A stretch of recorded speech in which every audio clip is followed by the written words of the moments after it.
This is Better Together. Sweet Haven Farm, Sweet Small Town Romance, Book 2. Written by Jessie Gussman. Performed by J. Dice. Episode 13. Chapter 22. Harper rolled over and squinted out the small window of her comforting bedroom. Back on the farm. She closed her eyes and sank down into her pillow and comforter. Yesterday had gone by in a blur.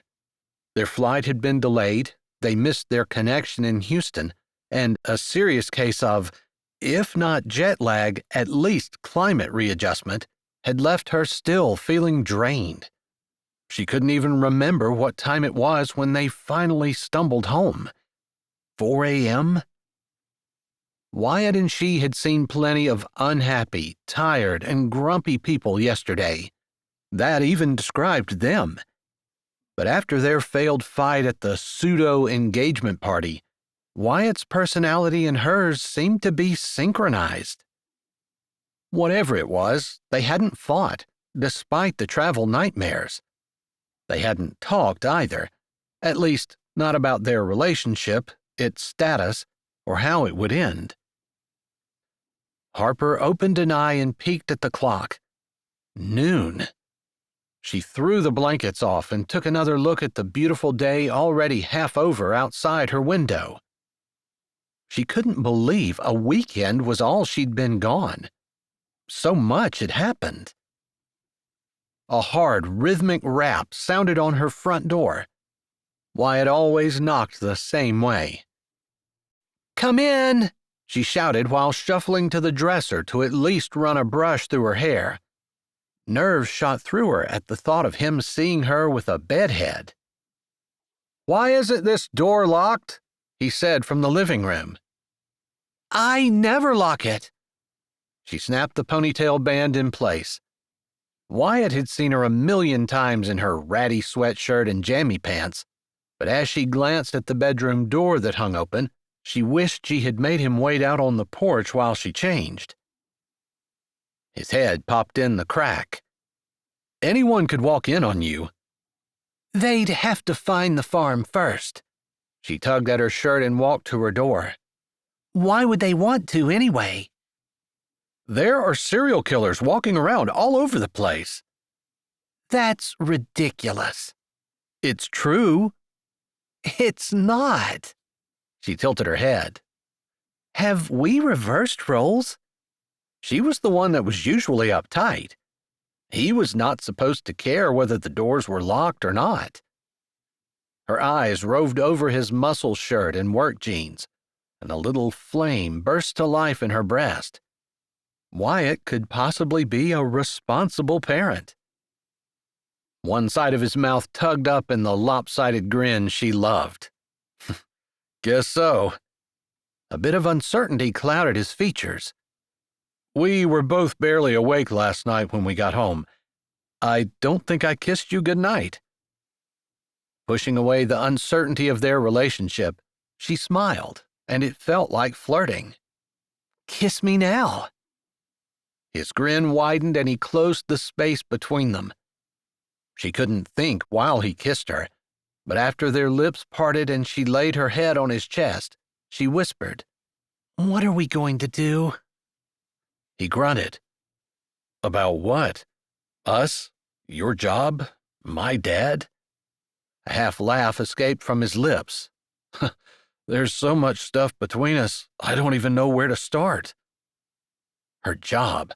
Harper jerked back. Crap. "I forgot." She couldn't decide what to do first. A shower, clothes, food, scratch food. "I was supposed to meet Jeff for lunch today. He said he had news about this fall." She put her hands on her head. "I'm never going to make it on time." Biting her lips and refusing to cry, she flew by Wyatt. Stopping short, she backed up and wrapped her arms around him in a quick hug. "I'm sorry. I didn't mean to go off like a firecracker." "That is kind of what you look like." His large hand stroked down her back, infusing calm. "I'll start your car and bring it to the door. You get ready." He took her chin in his fingers and tilted it up. "Okay?" She nodded. "I'm sorry to leave you with all the catch-up farm work." "Don't worry about it. Whatever I don't get done today will be waiting tomorrow." The panic that had burst inside her chest faded. Rational thought returned. She needed her phone to text Jeff that she was running late. Then she needed to get ready, and Wyatt would take care of the farm work for today. She stepped back and looked into Wyatt's eyes. "Thank you." He moved forward, sliding his hand over her hair. After a brief pause, he lowered his head and tenderly touched her lips with his. "Thank me later."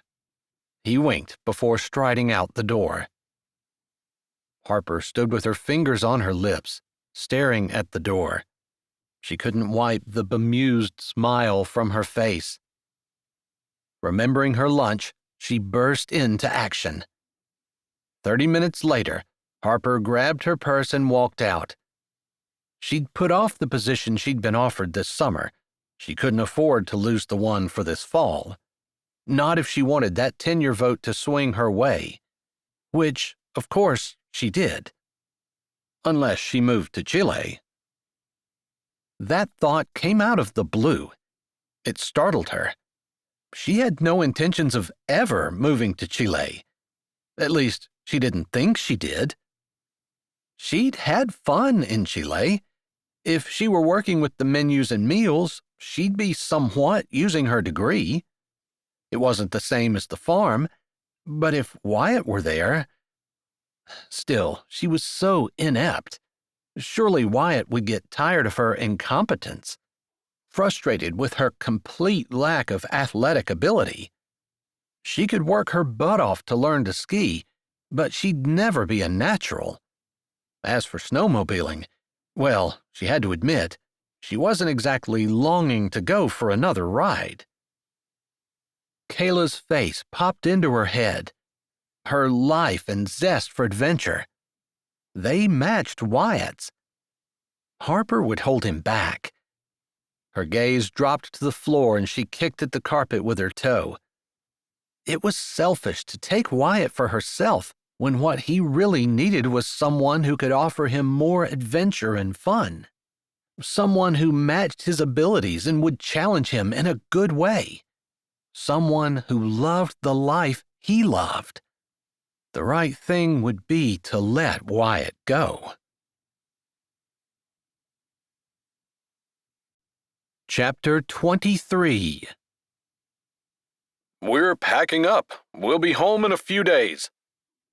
"They're finally letting you come home, Uncle Fink?" Wyatt lay on his back in the apple orchard. After her meeting, Harper had needed to make a trip to the library.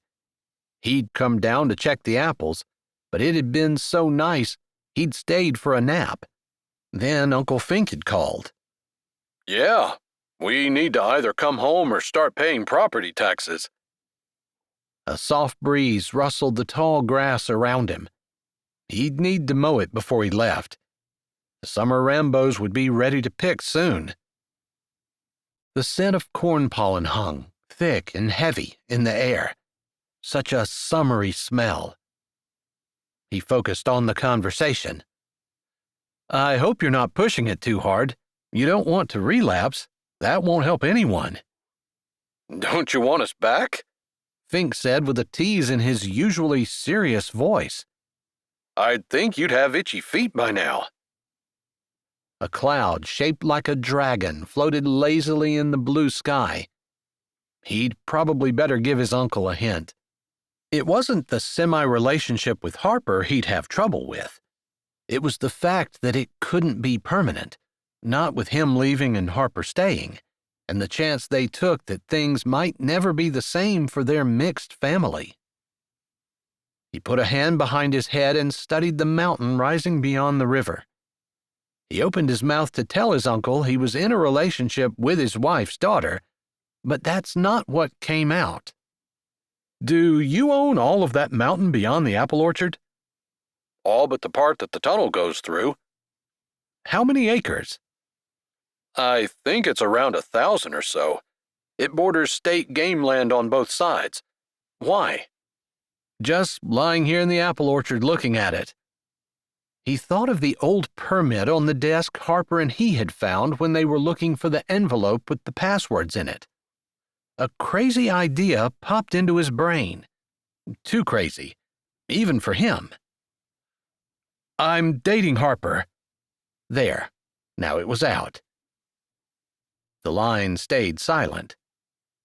His relief turned to concern. Wyatt breathed deeply, closing his eyes, waiting on his uncle to pronounce his fate. "I always thought you two would be good together."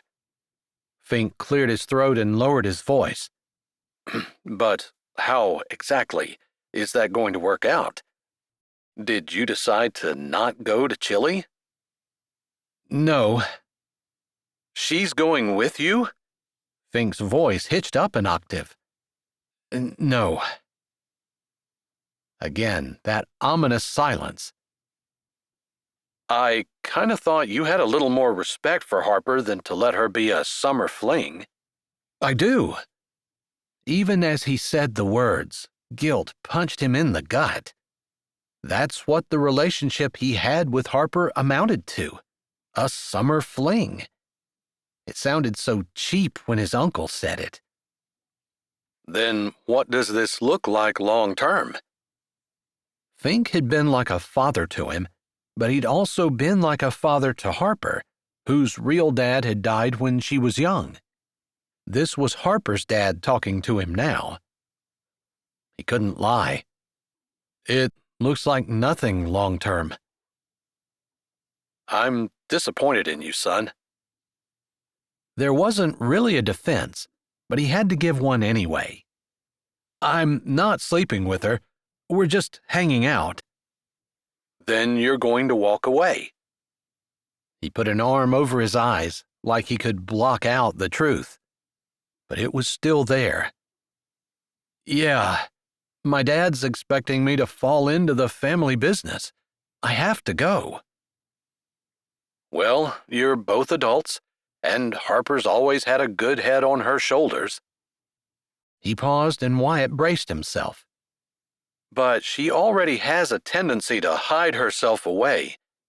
Being hurt by you is not going to do her any favors. Not to mention, my wife is not going to be happy to watch that play out." Fink's words made Wyatt feel lower than an oil well. "I'm sorry. It seemed like a good idea at the time, but I should have talked with you first." He knew Harper would be hurt when he left. Heck, he was going to be hurt when he left. But somehow, it had all seemed worth it at the time. "I've just had the biggest crush on her since I met her, and she finally looked at me like..." "Like a man instead of a kid brother?" "Yeah." The look on her face as she told him he was handsome meant everything to him. The same look said she respected him, that he made her laugh. It was the kind of look that could make a man move mountains just to see it again. There wasn't anything he wouldn't do for Harper. But there were a few things he couldn't do, like stay here. "Did you talk to your dad?" Fink asked. Wyatt bent his knees and planted his feet. The dragon cloud had morphed into a peeled banana. He hoped it wasn't some sort of sign. "He's expecting me to come down there to stay." "Did you tell him you didn't want to?" Fink asked. He blew out a breath. "I don't think it matters." "So you didn't?" he asked. Wyatt pulled a blade of grass out beside him. He answered before sticking it in his mouth. "No." "Why don't you call and talk to him about it?" He chewed on the grass stem. "It wouldn't do any good." Are you hoping Harper will change her mind and go with you? Suspicion gave Fink's voice a sharper edge. Wyatt sat up and spit the grass out of his mouth. I would never ask her to do that. I'm glad. She's spent a lot of years building a life here, one that will work for her. I know. Fink's voice lowered. I could talk to her, though, if you want me to. Wyatt's mouth fell open. His heart hammered against his rib cage as he struggled to get the words out. You'd ask her to go to Chile with me? He didn't want Fink to do that. I could feel her out and see if she's even considering it. He could almost see Fink running the repercussions over in his analytical brain. That'd be hard on Ellie, though. Yeah, I know. And Harper is such a homebody. Even if she agreed to go, she wouldn't be happy down there. I suspect you're right, son. He stood up and tossed down the blade of grass. I just wanted a little time with her. I knew it couldn't last. I just couldn't pass it up. I understand. Not saying it's good or right, but sometimes you want something so bad, a little bit is better than nothing at all. His stomach lay against his backbone like a lead brick. Yeah, that's how I feel about Harper. She must feel the same way about you, son. Leave it to Fink to point out the obvious thing he'd not thought about. She must. Well, we'll be back soon. What's done is done. He swiped his phone off just in time to hear Avery calling his name. Over here. Oh, my gosh. Wyatt. She hurried toward him, her fancy cat strapped to her front, its tuft of hair bouncing with every step she took. The worst thing ever has happened. I just don't know what we're going to do. Wyatt stood. Avery bounced to a stop in front of him. She hadn't quite been a godsend when it came to working on the farm, but she worked harder than anyone he knew, and had latched onto it with a fierce loyalty that he respected. It wasn't her fault she didn't know which end of a rake was up. He brushed his jeans off. What happened? I just checked the pumpkins. Avery gulped in several lungfuls of air. Her eyes got big and she stretched her hands out. They're green. Wyatt blinked. He wasn't quite sure what he was supposed to say to that. What are we going to do? She hopped a little on her feet. Her concern was sincere, but completely unfounded. Wyatt considered how to tell her. Before he could open his mouth, she spoke again. I'm not blaming you. I know with Fink being gone, everything just got dumped in your lap, and maybe he even ordered the wrong ones, for all I know. Do those packages have pictures? Maybe it was false advertising. I'm just not sure. Whatever happened, it's happened, and all we can do now is try to fix it the best we can. After all, people don't buy green pumpkins. I've never even seen them in the store. This must be a fluke kind that people in some other country must like or buy or something.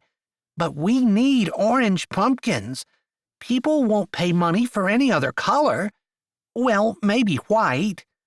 She kept babbling on. He had to set her straight. This wasn't the problem she thought it was. But she wouldn't quit talking. Finally, Wyatt interrupted her with one word. Paint. Her eyes snapped to his. Her hands flew to her cheeks.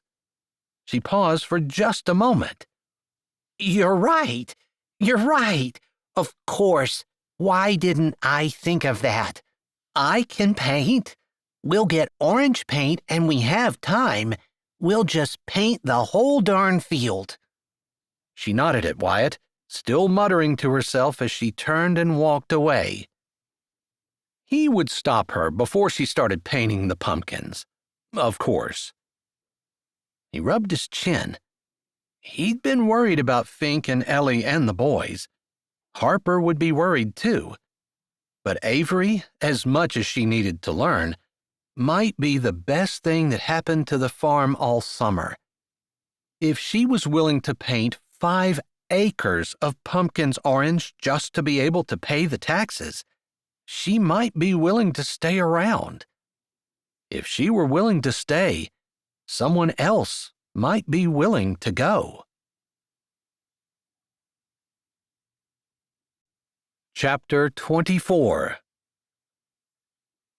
Do you think this is going to be confusing for the boys?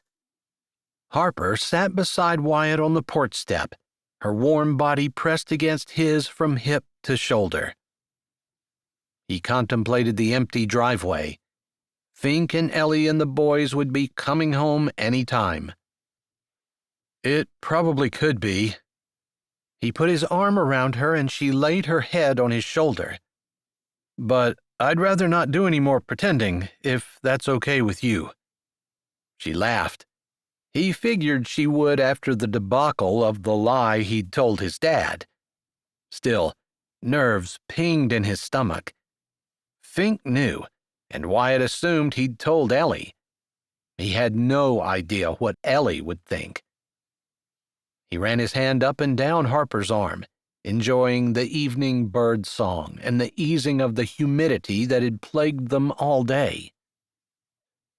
They sat in silence for half an hour until Fink and Ellie's van pulled in. With its arrival, Wyatt would have to face his girl's mother, knowing that he wasn't offering Harper anything more than a few more days with him. Boys tumbled out of the sliding doors as the vehicle pulled to a stop. Wyatt and Harper stood.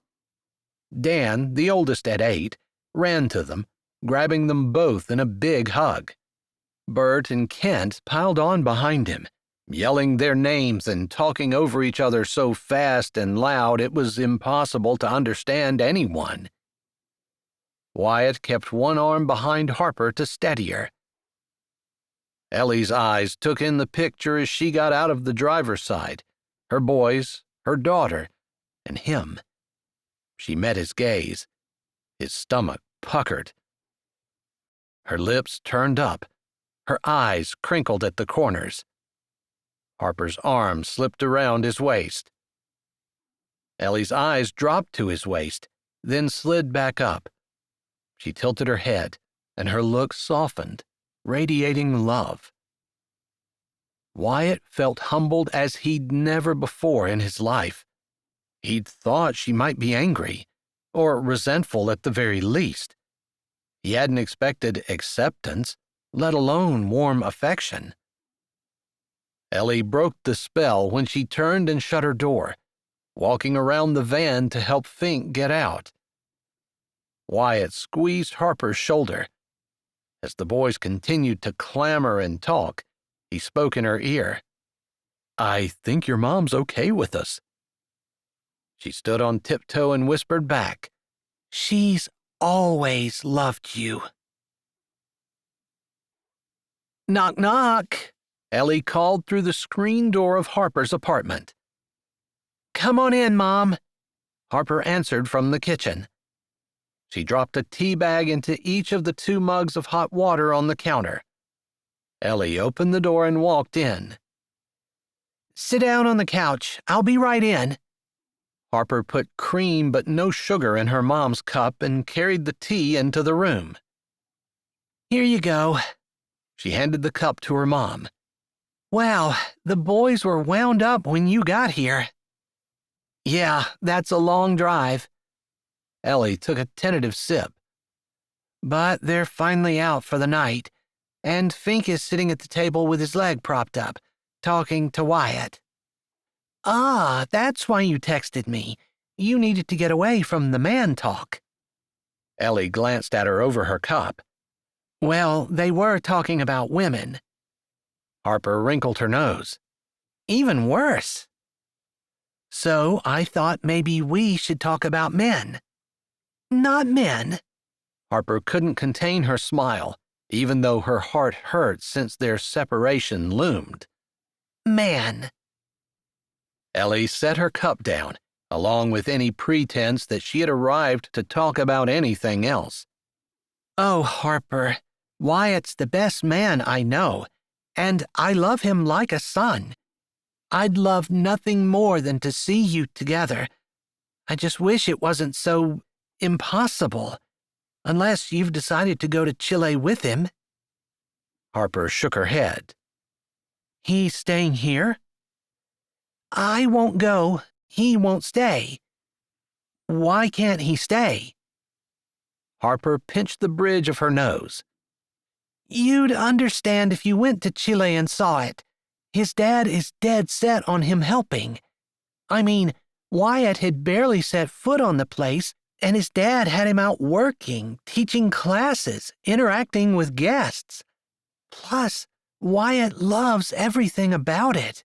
He glows when he's there. She stared over her mother's shoulder. Wyatt had never actually said he wanted to go, but Harper knew him better than most people, and she knew he loved it. Maybe he wished his dad's resort wasn't in Chile, but he loved the resort itself. Don't you think you could be happy there? Her mom's gaze seemed to go past the surface and probe her heart. Harper had to be honest. I could, I suppose. I feel like all I need is Wyatt, and I'd be happy anywhere.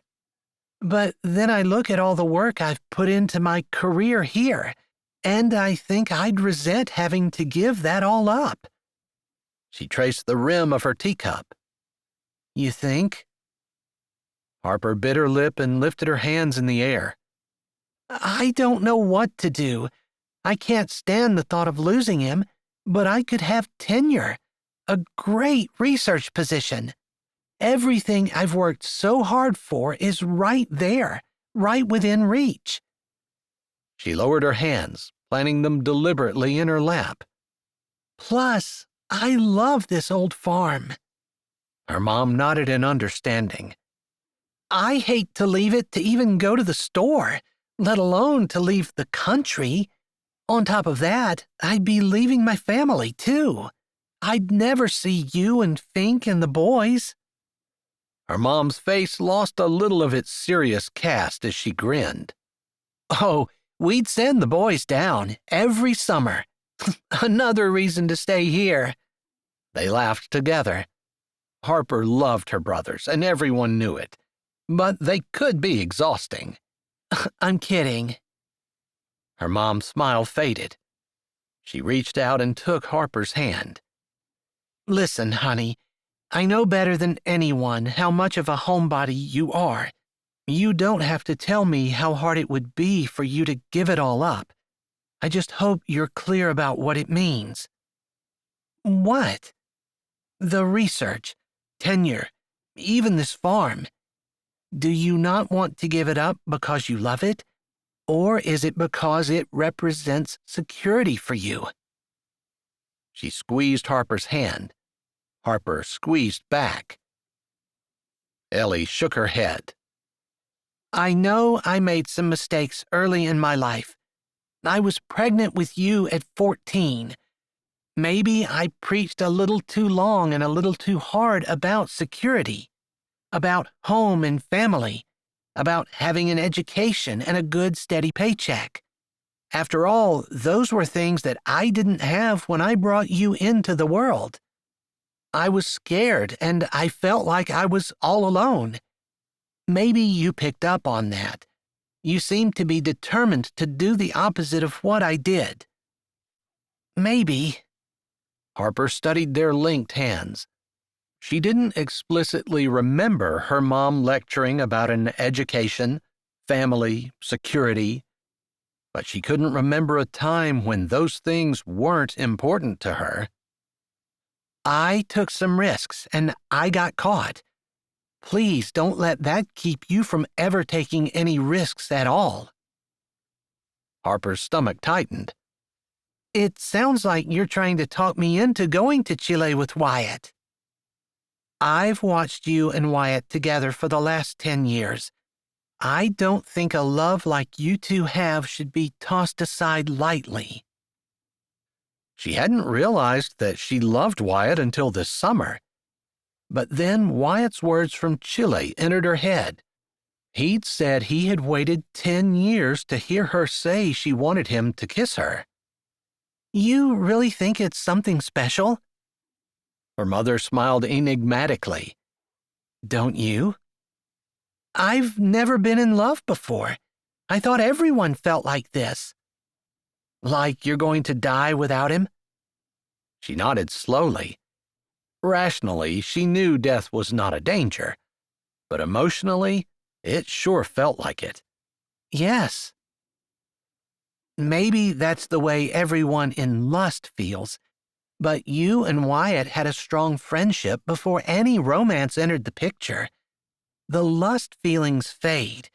Then there's love, which often starts out with those lust feelings but develops over time. You and Wyatt built it the opposite way. You had a strong friendship for years first.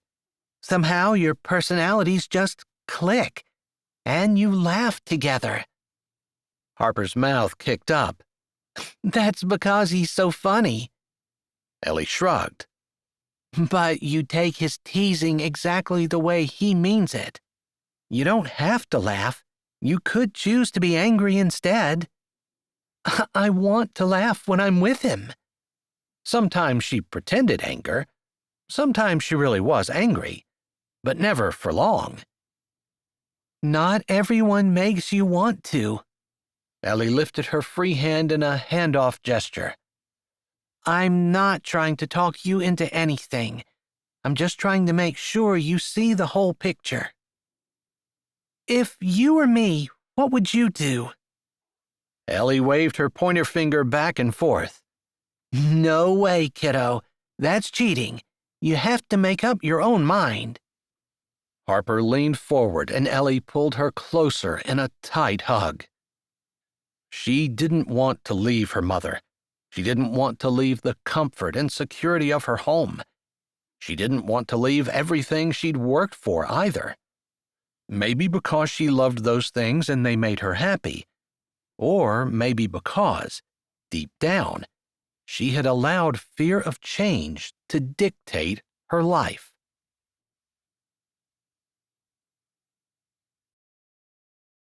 Hi, this is Jay, and thanks for listening.